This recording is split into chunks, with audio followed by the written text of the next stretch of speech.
De ondernemer Jagdish Biseswar voelt zich geroepen om wederom te reageren op de zoveelste aantijgingen van gewezen landbouwcoöperatie Quatta voorzitter Wim Bijnaat. Maar volgens Biseswar is dit de laatste keer dat hij zal reageren op zaken welke naar voren worden gebracht door de gewezen voorzitter. Gedocumenteerd zat hij vandaag aan tafel. En heeft hij dan ook TBN Prime Alert gewezen op tal van zaken welke niet in de haak zitten of niet door de buis kunnen wanneer het aankomt op de coöperatie onder voorzitterschap toen van Bijnaat. Ook op de aantijgingen is hij ingegaan. We voeren nu naar ondernemer Jagdish Biseswar. Hij is tekeer gegaan verleden. Steeds werd mijn naam erbij gehaald, ondanks dat hij wist dat die buffel niet van mij was. Zijn buurman, Chotu, heeft hem uitdrukkelijk gezegd, het is niet van mij. Zijn arbeider, die daar werkt, hij was vroeger bij mij, hij verzorgde de buffels voor mij. Hij herkent al die buffels, als hij ze ziet, welke van wie is, of het van mij is of van iemand anders. Hij heeft hem vaker gezegd, meneer Bijnaat, het is niet van Biseswar. Nee, het is van Biseswar.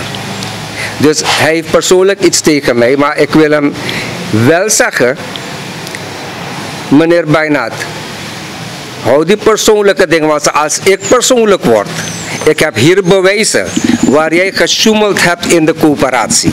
Alle stukken heb ik even aan de heer Ganesh even ook laten zien. Dat je gelden hebt geïnd om de huur over te dragen van 5.400. En je hebt overgedragen 1250. Waar is de restant? En als je dat uitrekent over 12 maanden, dan is dat 99.600. Meneer Bijnaat, hou rekening ermee. Je hebt gesjoemeld bij de coöperatie. Je had een hele goede riante salaris met brandstofvergoeding. 2250 had je elke maand en 500 brandstofvergoeding. Mensen, leden van de coöperatie, als jullie dat horen, wees voorzichtig. Bijnaat heeft daar flink gesjoemeld. Hij heeft flink huis gehouden. Hij heeft de huur 1250 steeds overgedragen, terwijl hij van de coöperatie steeds geïnd heeft 5400 SRD. En die 4150 heeft hij altijd in zijn zak gestopt. En dat uitgerekend in 2 jaar is het 99.600 gelden van de coöperatie, van de leden van de coöperatie. Dus we zijn hiermee begonnen. Geen persoonlijke strijd, maar dit is rechtvaardige strijd. Volgens de wetten gaan we dit aanvechten. Wees op je hoede, maak je borst nat. Hij zegt steeds dat hij de vader is van die mensen die daar werken. Hij heeft het ook een keertje, in die laatste programma, heeft hij ook toegegeven dat hij het verhuurd heeft. Dus terwijl hij sprak, heeft hij zich versproken. En mensen die liegen, die vallen een keertje door de bak. Ik zeg het u, je kan niet eeuwig blijven liegen en mensen voor de gek houden. Denken dat die anderen dom zijn. Hij denkt misschien dat hij alleen verstand heeft, wat intellect heeft. Dat heeft hij echt niet. Want God heeft iedereen geschapen met gelijke kansen, gelijke ontwikkelingskansen en gelijke intellectvermogen. Dus ik wil alleen zeggen, hij noemt steeds mijn naam. Ik ben een Nederlander, ik ben een Hollander. Ik heb u de beschikking laten zien de vorige keer. De president met wie hij op Blakawatra nachten heeft doorgebracht, die heeft getekend. Het is door de president getekend. Ik heb het hier. Ik heb die originele, ik heb toevallig die kopie laten zien. Maar ik heb die originele. Dus hij heeft daar geslapen met de president. Ik weet niet wat er allemaal gebeurd is. En hij is direct NDP'er geworden. En minister Algo heeft hem een benoeming gegeven op het departement van adviseur, ministersadviseur. Hij zegt in die programma van hem, van u, dat de wetten, die zijn niet goed. Het kan nooit zo zijn dat die wet alleen dingen beschermt, de veehouders. Dat heeft hij daar gezegd. Nou, toen hij daar adviseur was, wat heeft hij dan gedaan? Hij heeft een riante salaris ontvangen. Hij heeft niks gepresteerd. De president kwam met voedselschuur. Wat heeft hij gedaan eraan? In zijn periode is de export helemaal gestopt. Hij was toen adviseur van de minister. Wat voor advies heeft hij gegeven? Dat die groente-export gestopt moest worden. En waarom heeft hij die wetten dan toen niet veranderd? Hij was in de gelegenheid. Hij was bij de minister of bij de president moeten gaan en zeggen, dit moet veranderd worden. Dus dat heeft hij niet gedaan. Hij toucheerde zijn salaris en die man reed overal rond, dus kon je hem op straat zien. Hij heeft flink geprofiteerd van beide kanten, van de coöperatie en van de overheid. Zo. Ook heeft hij een aantal machines gehad, waaronder een tractor en een graafmachine van iemand als geschenk. Dat heeft hij mij ook verteld en dat weten die andere bestuursleden ook. Hij heeft die later verkocht voor $5.000. De machines zijn verkocht, ook een pick-up, ook een DAF pick-up was er, een vrachtwagen. En alles is verkocht, maar in de kas is alleen 5.000 SRD gestort. Dus €5.000 is de verkoop geweest, sorry, US dollar is de verkoop geweest. En in de kas bij de boekhouder staat alleen 5.000 SRD. Dus waar blijft het andere geld? Zoals het hier, meneer Ganesh, dat die man huur elke maand heeft getoucheerd, 5.400 en overgedragen heeft 1250. Ik heb die papieren hier, u hebt het net gezien. Dus precies zo sjoemelde je overal. En ik heb die bewijzen, ik praat niet zomaar. Zo. De ruzie met het bestuur, met zijn bestuur, is ontstaan omdat hij goed wilde dat zijn zoon in het bestuur kwam en als penningmeester. Vader zou voorzitter zijn, zoon penningmeester, dan weet u wat er gebeurt. Dat hoef ik u niet verder te vertellen. En over Debbie, ik heb hier de stukken van Debbie. Hij is de man geweest die al die stukken voor hem schreef als hij ergens naartoe moest, want die capaciteit heeft hij echt niet. En Debbie was toen, heeft Debbie in het bestuur opgenomen, en u kunt het hier zien. Debbie is toen in het bestuur opgenomen. Hij was ondervoorzitter, als ondervoorzitter. Je kunt het hier lezen. Het is notarieel opgemaakt hoor, bij de notaris. Dus ze hebben allemaal getekend, notaris, zijn handtekening staat hier. Oké. Dat die man nu mij beticht van dat ik geld niet wil betalen of zo. Als mijn buffels op iemand zijn terrein is en er is schade, dan ben ik bereid te betalen. Maar je moet niet komen, je moet niet denken dat ik Sinterklaas ben. Eén keer heb ik zonder schaderapport betaald. Dan denken ze, misschien lopen ze met het idee, dat ik die brandkast voor hen zal opengooien. Ja, dat denken ze. Het is echt niet zo, kom met een schaderapport en ik betaal. Want Jan Paisa bharik tayar hain tulukke. Je tulukke schade hamar Paisa je karis, dan bharap. समझ लो माँ एगो टैक्सासी रिपोर्ट बनवावे के पड़ी और वो जो रकम हमके आनफाल कर रहेगा कि हॉलैंडर देत नीदरलैंड बंदरोइत खतराब वो तो ऐसे बतिया जैसे कि ओकर घरैया के हम रखेल बाटी और हम उमा रखेल है वो रकम से उनके बसकोल करे maar ik stoor me echt niet eraan. Laat me één ding zeggen, het hindert mij niet. Hij mag zeggen, want ik weet wat voor kwaliteiten die man heeft. En als ik verder praat, dan is het alleen maar ja, wat die man daar gezegd heeft. Ik wil niet te veel erop ingaan, maar die buffels van mij zijn 1 keer geweest. Ik heb keihard betaald, zonder tussenkomst van de politie, zonder een schaderapport. En dat denken ze dat हमके beschuldigd करेगा सब कि या बिसेश्वर के भी ओकर मजूर बोले है die arbeider van hem. Oh ja, die arbeider van hem, die vertelt hem zelfs, het is niet van Bisesor. En die man gaat door, hij tamboureert door. En die anderen die daar waren, die mensen zeggen ook hetzelfde. Net als een vrouwenband, als één begint te zingen, zingen die anderen mee. Als ze het lied niet kennen, dan bewegen ze hun mand. Ja, zo is het toch? Als één begint te huilen, gaan die anderen meehuilen zonder te weten wat er gebeurd is. Het is geen belediging, maar zo ervaren we dat. En ik lees de Ramayana en de Gita. Ik lees niet alleen dat. Vanaf 50 jaar al lees ik dat. Dus, maar iemand die ongeletterd is, geen woord kan lezen, zelfs de eerste bladzijde gaat hij niet kunnen lezen, die moet niet met de rotzooi komen. Wat ik lees en wat ik doe. Ik heb mijn eigen bibliotheek hier. Dus ik vertel, mijn eigen bibliotheek heb ik.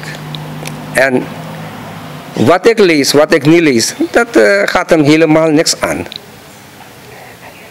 Verder moet ik u zeggen dat hij vaker daar aangehaald heeft dat die buffels gaat neerknallen. En dat ik zei, nee, moet je niet doen. Helemaal niet. Ik had nooit over neerknallen met hem gesproken. En dat is onder 4 ogen geweest. Oh. Misschien waren mijn ogen dicht, 2 ogen. Maar ik zeg het u, nooit is dat ter sprake geweest met Beinat. Hij is de grootste leugenaar. Hier ziet u, die man is een oplichter. Hij heeft de coöperatie opgelicht. Dat kan ik zo aantonen.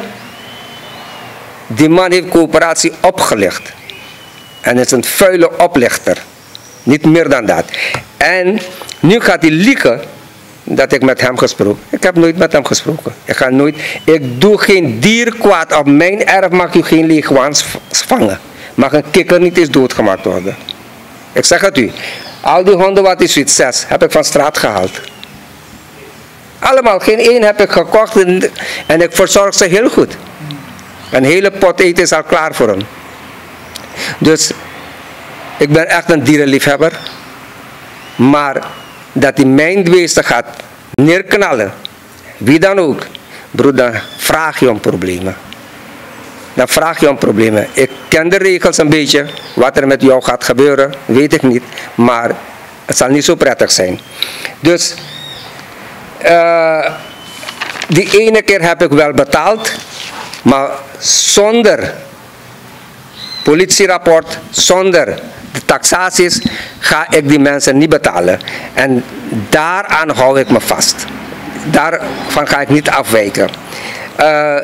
Verder wil ik u zeggen dat buurman van Beinat, een zekere Debbie Persat, die verbouwt daar. Dus ze hebben oneenigheid gehad. Heftige oneenigheid. Ik denk dat u een keertje zelfs daar geweest bent. Het zijn aardige mensen. Die zonen verkopen op de markt. En die vader met die zonen, ze werken daar. Nergens. Wie kan met zijn buurman zo'n ruzie krijgen dat je, broer, water afsluit van die man, dat hij geen afvoer meer heeft en al die dingen. Moet dat passen? En dan zeg je erbij, in uw programma is daar gezegd, het zijn blote voets landbouwers. Dat begrijp ik niet, blote voets, ik loop ook wel blote voeten. Maar blote voets landbouwers. Dat zeggen, je probeert die mensen te vernederen. En dat is zijn werk. Ik wil even deze man introduceren, Manoj. Intussen gaat hij zijn relaas houden. Hoe hij die buffel heeft weggehaald. En wat er gesproken is, daar, die bedreigingen wat die man geuit heeft in het bijzijn van de politie. En zijn verantwoordelijkheid daar. Wat ik ja. Migo suka wat rakau. Dan migo nama oso perman de grong. Dan migo drape. Dan matak mem gas tu. Terwijl asan tai bakasi. Dan migo na skok tu. Met matak be van laf mi. Ik ben beheerder van Sanjay. Mire luku alasan gia mandrape. Dan di migo drape dan matak gas tu. Dan migo gas tu. Dan skok tu kwa nami. Dan migo tapaparasi. Dan mapus mi. Skok tu jatori dan mapus mi. Metai wem banyak inam dua asan dati. Inam pus mi. Dan nu uno paiwa moni futsa dama hora watarakau da upura watarakau drape dan nu mi mustegi tak nu mi eluko alasangi Sanjay drape mina berda mi sorgu de watarakau furman kwan drape borkat drat da asan longa na mangrong En wem, me baru ko gibem. Wem voor met dresi na coöperatie. Karton geweest dresi na mes, da mate mi tak minom tegi no wasuma. Da mate tegi mi. Me baru ko giam ome yari langa. Da wem te mi tak minom tegi no wasuma. Wem play arda gen serefi, da mana bigi fufur mangba.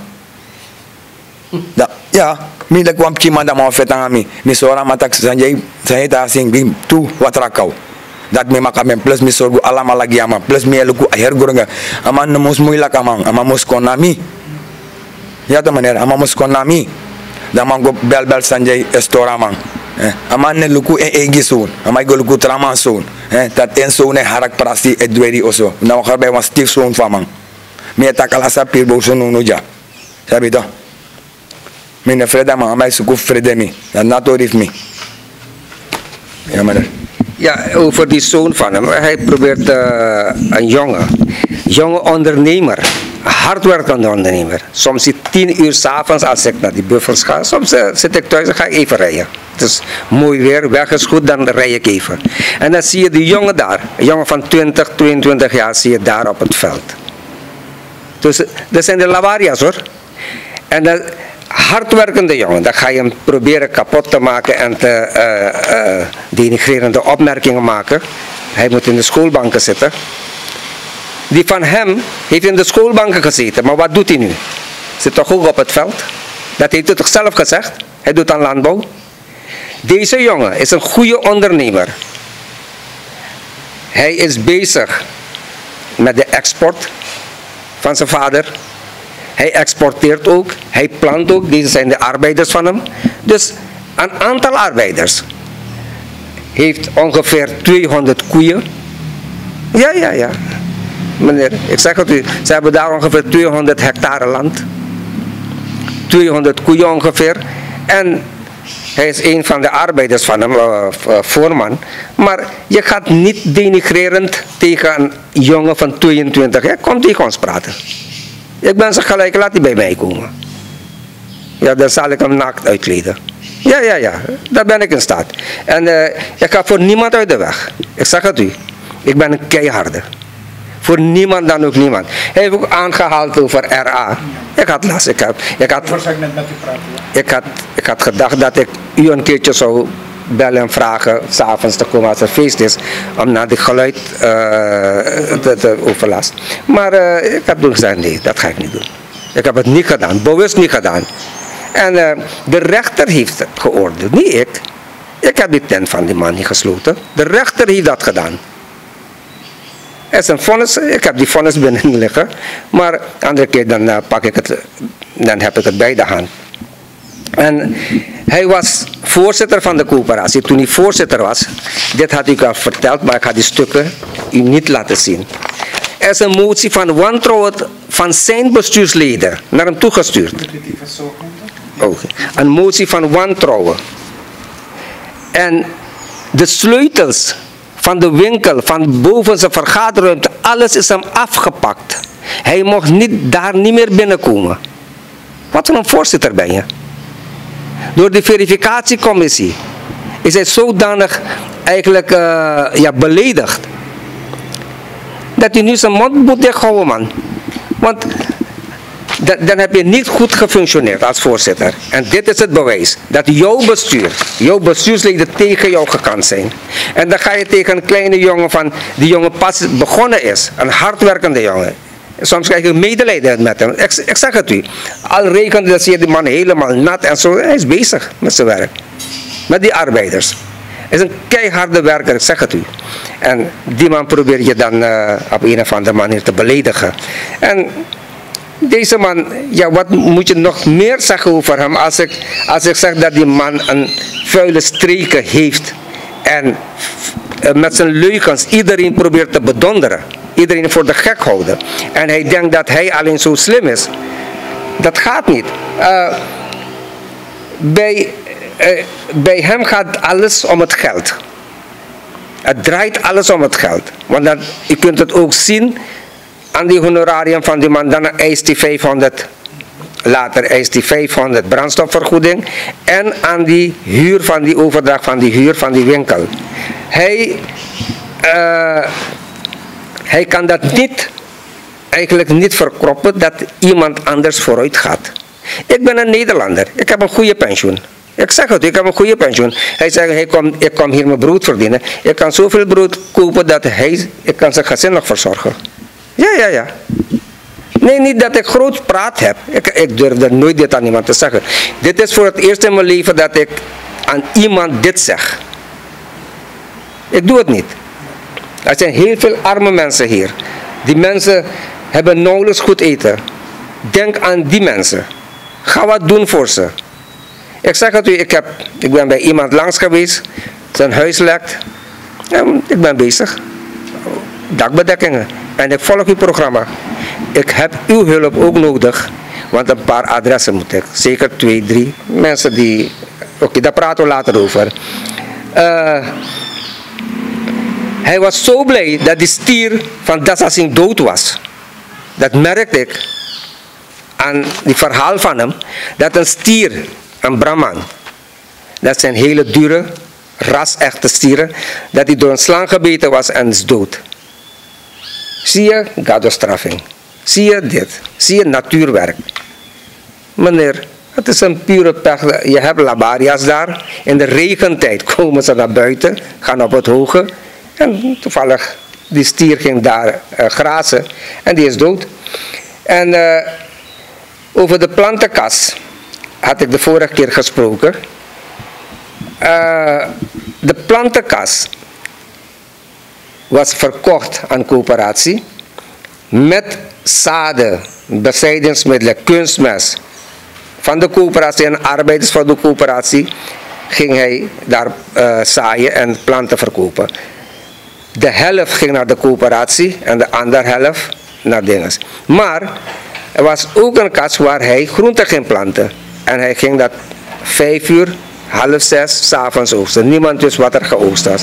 Maar daarvan ging de helft naar de coöperatie. Dus zie je, hij gaat niet overdag, wanneer het personeel daar is. Nee, hij gaat 's avonds. Laat in de middag, laat me het zo stellen. Dus deze mensen, hoe betrouwbaar ze zijn en hoe zij mensen kunnen voor de gek houden. Ik heb hier die motie van wantrouwen. Hierin staat ook, je kunt hier over die handdruk, die gouden handdruk. Ziet u? De gouden handdruk. Mag het Ja, dat de heer Bijnaat in de afgelopen jaren op basis van SRD 3000 per maand aan loon 360.000 aan de coöperatie heeft ontvangen. Ondanks dit heeft de heer Bijnaat om een gouden handdruk gevraagd ter waarde van $10.000. De heer Biseswer, lid, is hiervan getuige. Hetgeen kan leiden dat voorzitters die na de heer Bijnaat komen ook aanspraak gaan willen maken op deze handdruk, en bestuursleden in de toekomst zouden ook heel graag in aanmerking willen komen hiervoor. Dat staat daar. Ja, hier heeft hij aan mij gevraagd. Ik moest op de ALV dit bewerkstelligen, dat die mensen mee zouden gaan, dat die 10.000 zou krijgen. En daarnaast heeft hij ook gezegd, hij wil een pensioen. Dus 10.000 handdruk en een pensioen. Want hij had al gehoord dat de coöperatie wat geld had gespaard. $. En dat is te danken aan die goede penningmeester die we gehad hebben. Alle grani gaat naar hem, naar de penningmeester. En die man dus wou niet goed die gouden handdruk. Wat er dan ook gebeurt, hij moet die gouden handdruk en ik moest dat op de ALV verkopen aan de leden. Dat vond ik niet eerlijk, want er zijn zoveel voorzitters voor hem geweest. Geen één heeft dat gehad. En er komen nog zoveel na hem. Dus als je 1 geeft, moet je allemaal geven. Dus dat was het. Dat was mijn argument. Maar ik zei niks tegen, ik zei erover nadenken. De tweede keer toen hij kwam, na 2 dagen kwam hij weer. En dan zat hij hier. En toen heb ik hem duidelijk gemaakt, er moet een commissie komen. En die commissie gaat onderzoeken. En als die commissie vindt dat het terecht is, dan krijg je het. En in die commissie zaten Jimmy en de heer Kanhai. En nooit heeft de commissie een rapport uitgebracht dat die man 10.000 moet krijgen. En daarom hekelt hij mij zo, omdat ik dat werk van hem niet gedaan heb. En dat ga ik ook niet doen, voor niemand. onterechte handelingen ga ik niet plegen. Ik zeg het hier. Wie het dan ook is.